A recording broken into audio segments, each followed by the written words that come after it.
Here in Lexington with Evan Daniels from Fox Sports, a man who knows everything about college basketball recruiting. And Evan, we've been doing this for about a year now, doing these updates, and it seems like every time there's a question about Andrew Wiggins, maybe the last one, possibly a decision coming. What's the latest with Andrew? You know, with Andrew, May 15th is the last day to sign a letter of intent. And TJ, I'm not even sold that he's going to sign a letter of intent. There's a chance that he'll make a college decision within the next week, but there's also a chance that he'll wait. And I think that's a strong possibility as well. He's obviously down to those 4 schools: Kentucky, Florida State, Kansas, and North Carolina. He's not going to take any more visits. He's not going to meet with those guys anymore. So there's not a ton more he can learn. I think he's just trying to get to the point where he's going to make a college choice. And, you know, he's always had problems with decisions in the past, really struggled with the reclassification decision. His dad kind of had to nudge him along and make that decision. So I think we're going to probably see the same exact thing. I think his parents are going to have to kind of push him and really get him to make this college choice. Is there anything, all the fan bases of those schools are hanging on, is there anything to read into him not making the decision? Anybody that say, hey, maybe it's a good sign for us? No, I don't think it's a good sign for anyone. I think it just delays the process. I truly think that he does not know where he wants to go to school. And like I said, I think his parents are going to have to give him a little nudge and kind of help him along with the process. He's obviously taken some time with this deal, and I know a lot of fans have kind of been in uproar about it, but you got to keep in mind there's guys like John Wall and Patrick Patterson didn't decide until after May 15th or right around May 15th, so it's not that abnormal. We had a question on Twitter, people wanting to know, how much does it actually matter? What school does he go to? Because he's such a transcendent talent. Does it even really matter for him personally what school he ends up going to? In my opinion, I think if he wants to win a national championship, it might matter. He's still going to be the number 1 pick in the draft next year, barring some sort of strange injury. So from that standpoint, no, I think he's the number 1 pick in the draft next year regardless. Josh Perkins is a name who's now come up today as a player UK's after. Can you tell people kind of about his game, what they should know about him? Yeah, Josh Perkins is a 5-star recruit by Scout.com.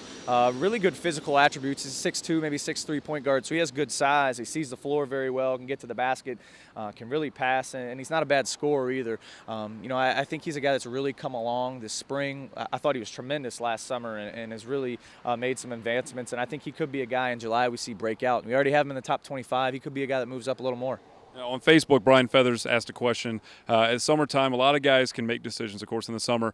Of the 2014 group, is there anybody that you maybe looked to maybe make a summer decision, or somebody Kentucky's a factor in who would keep an eye on? I think for the most part, the guys Kentucky are really pursuing, like Tyus Jones and Emmanuel Mudiay and Cliff Alexander and some of these other guys, Trey Lyles, I don't think any of those guys are making college choices anytime soon. I think these are guys that are going to kind of wait out the process. None of them have really cut down their lists below 5. I think Tyus Jones might have 7. But I don't think we're going to see any of these guys make choices soon. I think we'll probably see them play out the summer, play out July, take some visits after July, and then I think we'll kind of see some of these guys start to get to the point where they may make a college choice. Tennessee is a team a lot of people expect to be much better than last year with Maimon returning. Announced yesterday that Trey Golden, the point guard, is transferring. Doesn't seem to be a lot of concern from their fan base because of a freshman coming in. Can you talk to us about Robert Hubbs? Yeah, the whole Trey Golden thing was interesting and extremely surprising on my end, but Robert Hubbs is a really talented kid, 5-star player, ranked among our top 25 guys in the country, and I think from a scoring standpoint, he can really help them right away. He's 6'4", maybe 6'5", scores it well from mid-range, can get to the basket. He should be an immediate contributor for Tennessee next year. The other basketball story over the past several days has been McLemore's situation he has going on, maybe a violation at Kansas. But it starts the old debate. Does the AAU process need revamping? Is there reform needed? You're in close with it all the time. Is there something that needs to be addressed? Well, the Ben McLemore situation I don't think is anything new. I mean, it's not shocking to me. I think that happens all the time. The guy just admitted it.